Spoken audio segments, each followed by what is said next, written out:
Hello and welcome to the Daily Aus. I'm Emma Gillespie. I'm Sam Koslowski. No illegal substances were discovered in more than 86% of strip searches conducted by New South Wales Police over the last decade. That's according to a new report by the Redfern Legal Centre, which analysed data from thousands of searches between 2014 and 2023. Now, this comes amid an ongoing legal battle in the state where a class action alleging unlawful strip searches by New South Wales Police is continuing in the Supreme Court. Today, we are going to take a closer look at this new data, the legal requirements around strip searches, and the ongoing legal challenge. So, Emma, today we're talking about this new report, which has found only around 13% of police strip searches in New South Wales actually resulted in the discovery of an illicit substance. I want to get into this data with you. Before we get there, though, can you walk me through what actually constitutes a strip search under New South Wales law? Because I think that's really important to set up exactly what type of search we're talking about here before we start looking at how many of them result in a finding of illicit drugs. Yeah, absolutely. And I should note that these laws do differ state to state, but there are some common threads. So New South Wales kind of represents what most of the country does, or what its laws say about strip searches. So in New South Wales, there are actually two types of searches that police can conduct. The first is a general search. Now, that's where officers might ask you to remove outer clothing like jacket, shoes, hat, gloves, but they can't require you to remove all your clothes. So that is a general search. And a strip search, of course, indicated by the name, goes much further. So under New South Wales law, it's defined as searching a person that may include requiring them to remove all of their clothes and examining their body, but not body cavities. So even if police just ask you to, say, pull out your pants waistband or to lift your shirt so they can look at your stomach, that's legally considered a strip search. And there's obviously protections in the law that are meant to qualify why police would need to perform a strip search. Yeah. What are those requirements? So under New South Wales law, it's a pretty high threshold to be met. So for a strip search outside of a police station, the officer must suspect on reasonable grounds that the search is necessary and that the seriousness and urgency of the circumstances make it necessary at that location. So let's break that down a bit. So basically what they're saying there is that within a police station, the strip search ability is a bit more wide-ranging. Outside of a police station, there needs to be not only a reason why the search is necessary, but also why it can't wait until you get inside a police station. Exactly. So exceptional circumstances only, because a police station has the necessary privacy and setup for searches to be conducted privately, whereas if it's happening outside, out and about, there has to be somewhere for a person to be searched. The law also requires that strip searches be conducted in the least invasive way possible and in a place that provides reasonable privacy, as I mentioned. Okay, so that's what constitutes a strip search and the conditions in which they can be performed in New South Wales. Redfern Legal Centre has now taken data from the last 10 years or so from New South Wales Police. What does that data show us? So Redfern Legal Centre analysed 82,471 strip searches. Wow. That's how many strip searches New South Wales Police conducted between 2014 and 2023, the latest available data on this. So that's an average of more than 8,200 per year. But the key finding is that in 86.5% of all searches, no illicit substance or no illicit materials were found. So basically, 86.5% of searches, or about 71,000 people, according to Redfern Legal Centre, were subjected to an invasive search despite having done nothing wrong. In terms of criminal convictions that have come from these searches, according to the report, 10% of searches resulted in a drug possession charge, 2% in a drug supply charge, which is a more serious conviction. But when you look at actual rates of conviction, so not just someone being charged, but someone being prosecuted and convicted of an offence, that's lower. That's about 6% for possession and 1.4% for drug supply. The other big aspect to drug searches that we're all very familiar with, especially those of us who frequent music festivals and live events, is drug detection dogs. What role do drug detection dogs play in the findings and in the data? This is really interesting. So drug detection dogs, sniffer dogs as we would call them, are a significant factor when it comes to the scale of the searches. So the data shows that around 1 in 10 strip searches over the reporting period were because of a drug detection dog. So 1 in 10 total searches happened essentially because a sniffer dog indicated to police that they might be looking at a person of interest.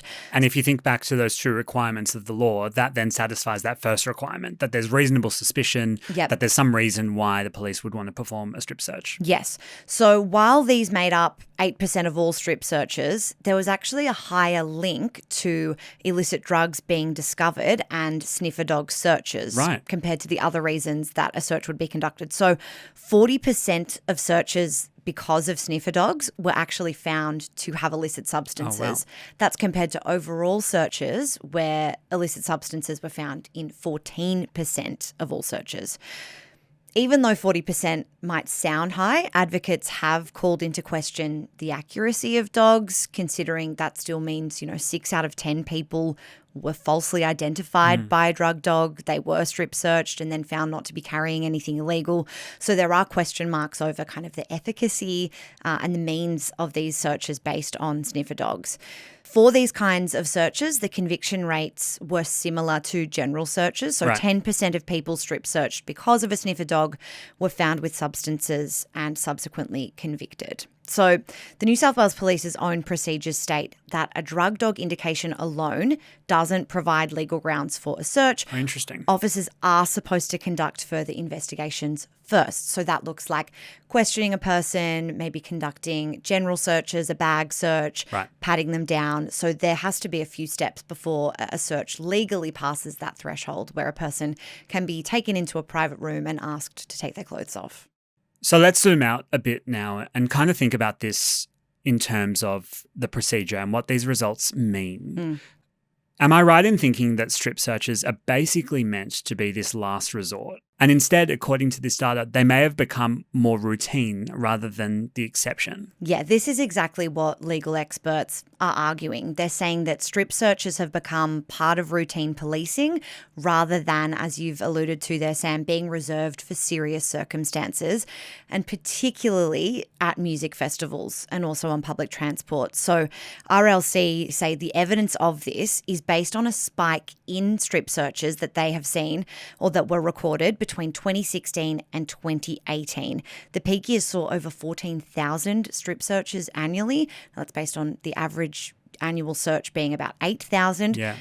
And interestingly, this all coincides with a quota system that New South Wales Police had in place. So they set targets for 241,000 personal searches across the state over a 2-year period, and that's when we did see a spike in strip searches. I want to pick up one thing you mentioned just before. You said that there had been increased amount of strip searches at train stations and on public transport. Tell me a bit more about that and what that tells us about the changing way that police are administering these searches across the state. Yeah, I think it's interesting because when we hear about strip searches, when we think sniffer dogs, I don't know about you, but I immediately imagine music festivals because that's where I've seen it happen the most. And it's where there's the most media focus. Exactly. Definitely. There's the media focus, there's a visibility, but data released in October last year showed that since 2016, New South Wales Police conducted 883 strip searches at train stations. And this led RLC, Redfern Legal Centre, to flag these concerns about the public nature of train stations and whether or not it's appropriate to be conducting so many strip searches in a place like a station that is so public, especially when the law requires searches to be conducted with this idea of reasonable privacy. So sometimes at train stations, police will set up makeshift curtains. There'll be structures on train platforms where the searches can be conducted behind those curtains. But for Samantha Lee, who is a supervising solicitor at RLC, this is inadequate. She said there's no privacy at a train station. Sometimes police set up those structures, but common sense tells you this is inadequate. Those are her words. And the data also shows that these searches disproportionately target First Nations people. So 9% of train station searches are of First Nations people, despite First Nations people in New South Wales making up 3.4% of the state's population. Additionally, there are concerns about underage searches. So 66 searches in that report involved children aged 10 to 17. So there are a whole lot of questions over how these searches are being conducted, but also who are the subjects of these searches. Hi, I'm Zara. I'm the co-founder of the Daily Aus, and we started this company because we think news can be done differently. If you agree, you can hit subscribe. It's the best way to help us grow. Now, back to the video. Why don't we have a think about the way in which you should or can react if you are pulled aside for a strip search by New South Wales Police? We know that a lot of our audience are young Australians who we hope go to live music and support the great live music economy. And that's obviously an overlap to where a lot of these searches happen. Yep. So what do legal experts say are your rights and how you should behave should this happen to you? Yeah, I mean, we know that this has happened to at least more than 8,000 people every year in New South Wales for the last 10 years. So the most important thing to know is that you do have the right to say no. The best thing that you can say is, I do not consent to this search. That's what legal experts say. You can ask officers to turn on their body-worn cameras and to repeat that they've done that so it's recorded. You can ask them to note down your refusal or your non-consent in their notebook. Officers always carry those little notebooks around. If you have a friend with you, experts suggest that maybe it's good to have that person film the interaction, not up close, but to move a safe distance away and film the interaction. But for your own safety, legal experts do generally advise being cooperative, rather than physically resisting, unless you're prepared to go into custody and be taken to a police station. That cooperating is usually the smoother path, the path of least resistance. The key is making sure that if you don't consent, that you're being really clear about that and that is documented, because that will become really important evidence if you later want to challenge the legality of a search. Now, for people under 18, police have to call a parent or guardian before conducting a strip search on a person aged 10 to 17. So there are some grey areas if police claim the search is urgent. Right. But general rule of thumb, though, is that parental consent must be sought before anyone under 18 can be searched.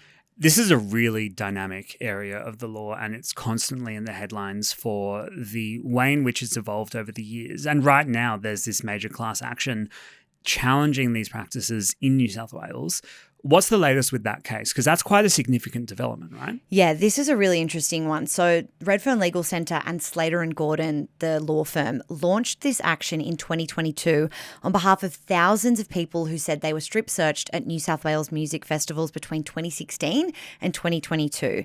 Those proceedings began in May this year. They have since concluded, but a decision hasn't been handed down yet. So the law firm Slater and Gordon said it could be several months before we hear what that decision is, but those proceedings have wrapped up for now. And just quickly run me through the actual facts in this case. Yeah, so the lead plaintiff is Raya Meredith. She was strip searched at Splendour in 2018. Splendour in the Grass, the Byron Bay Music Festival. Raya alleges she was taken to a makeshift search area that did not have adequate privacy, that she was asked to remove all her clothes, bend over naked, remove her tampon so officers could inspect it. No drugs were found. No wrongdoing was found there. And the class action alleges that Raya's search and thousands of others like it were unfair and constitute essentially assault by police, as well as false imprisonment relating to the forced searches. So pretty serious allegations. Very serious allegations against police, and there are over 3,000 people who have registered in the class action. So 3,000 people who allege wrongdoing in a strip search with New South Wales Police. Now, the RLC said that it's an important step in holding police accountable for what they call degrading strip searches, and Slater and Gordon, the lawyers representing this class action, said that strip searches in New South Wales have increased over 20-fold in just over a decade.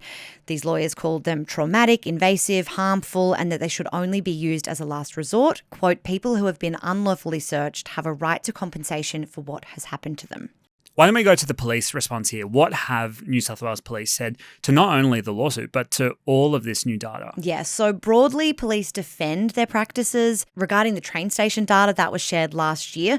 A New South Wales Police spokesperson basically said searches are only conducted if they are absolutely necessary based on the suspicions of an officer, that those suspicions meet that threshold, and that there's seriousness and urgency of the circumstances that make the strip search necessary out of a police station.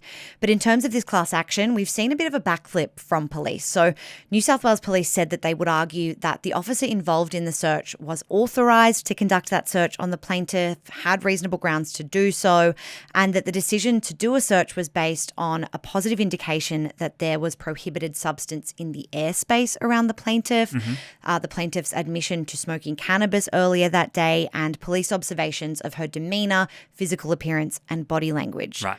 But in the days leading up to the trial actually beginning, officials conceded that there was no lawful basis to strip search the lead plaintiff, and court documents show essentially a backflip that police withdrew their witnesses. Wow. And that changed the whole scope of the claim. So there's no final result in that case yet, but some pretty dramatic late developments there. Yeah. To end off this conversation, why don't we take a big zoom out and look at all of this data that you've run us through today from the Redfern Legal Centre. Give me a sense of what you think the broader implications of all of this are from a policy perspective. Yeah. What do we actually do with these findings now? Yeah. Well, basically, we have these findings that suggest this disconnect between the law and what is happening in practice from police. There's also this concern about the impact on vulnerable communities. And there's this public health perspective as well about harm reduction. So harm reduction experts argue that these practices actually make drug use more dangerous. Yeah. So at music festivals, we've heard time and time again that there are concerns about the presence of a sniffer dog, that might make people take all their drugs at once and potentially the health implications of that. There's this sort of preloading or panic consumption to avoid detection. So experts and RLC have made several key recommendations. They want to end strip searches based on the suspicion of minor drug possession. They want to end all strip searches of children under 18, and they want to cease the use of drug dogs at festivals and events. They're also calling for mandatory annual data so that there is more transparency in the reporting of how strip search powers are being used, and for the expansion of harm reduction programs as a more effective alternative to these strip search approaches. There's always a lot of reform discussions that happen around these sorts of issues. So right now, though, police do deploy drug sniffer dogs at music festivals, and this tension between law enforcement and public health recommendations continues to evolve. We've seen the surge in the number of testing facilities now at festivals, and the normalisation, especially in Queensland and Victoria, and increasingly as well in New South Wales, of them. Yep. But I think really the broader conversation here, and what I heard from that data from the Redfern Legal Centre, is that disconnect you were speaking about between the guidelines and what the law says and patterns of increased, that line you mentioned about the targets set on searching. Yeah. And we need to make sure, for the good people in our New South Wales police force, that there's a coherence between what they're told to do on the shift and what the law describes. Yeah, exactly. And I mean, look, there has been some progress or some reform in New South Wales. There was a drug summit last year. Pill testing trials have rolled out in the state, despite Premier Chris Minns kind of taking a cautious approach to drug policy reform. There was an early drug diversion initiative that was rolled out last year that essentially now allows people caught with small amounts of drugs in New South Wales to pay a fine or complete a program instead of being criminally convicted. That sort of initiative is really in its early stages, in its infancy. We're not really sure the impact that has had yet in this space, but it is a step in what legal experts describe as the right direction. A really complex issue with significant implications for civil liberties and police practice in New South Wales, but at the same time, quite rapid progress as well. Emma, thank you so much for running us through that. Thank you. And thank you for joining us on the Daily Aus this morning. We're going to be back in your ears with some headlines later today. Until then, have a great day.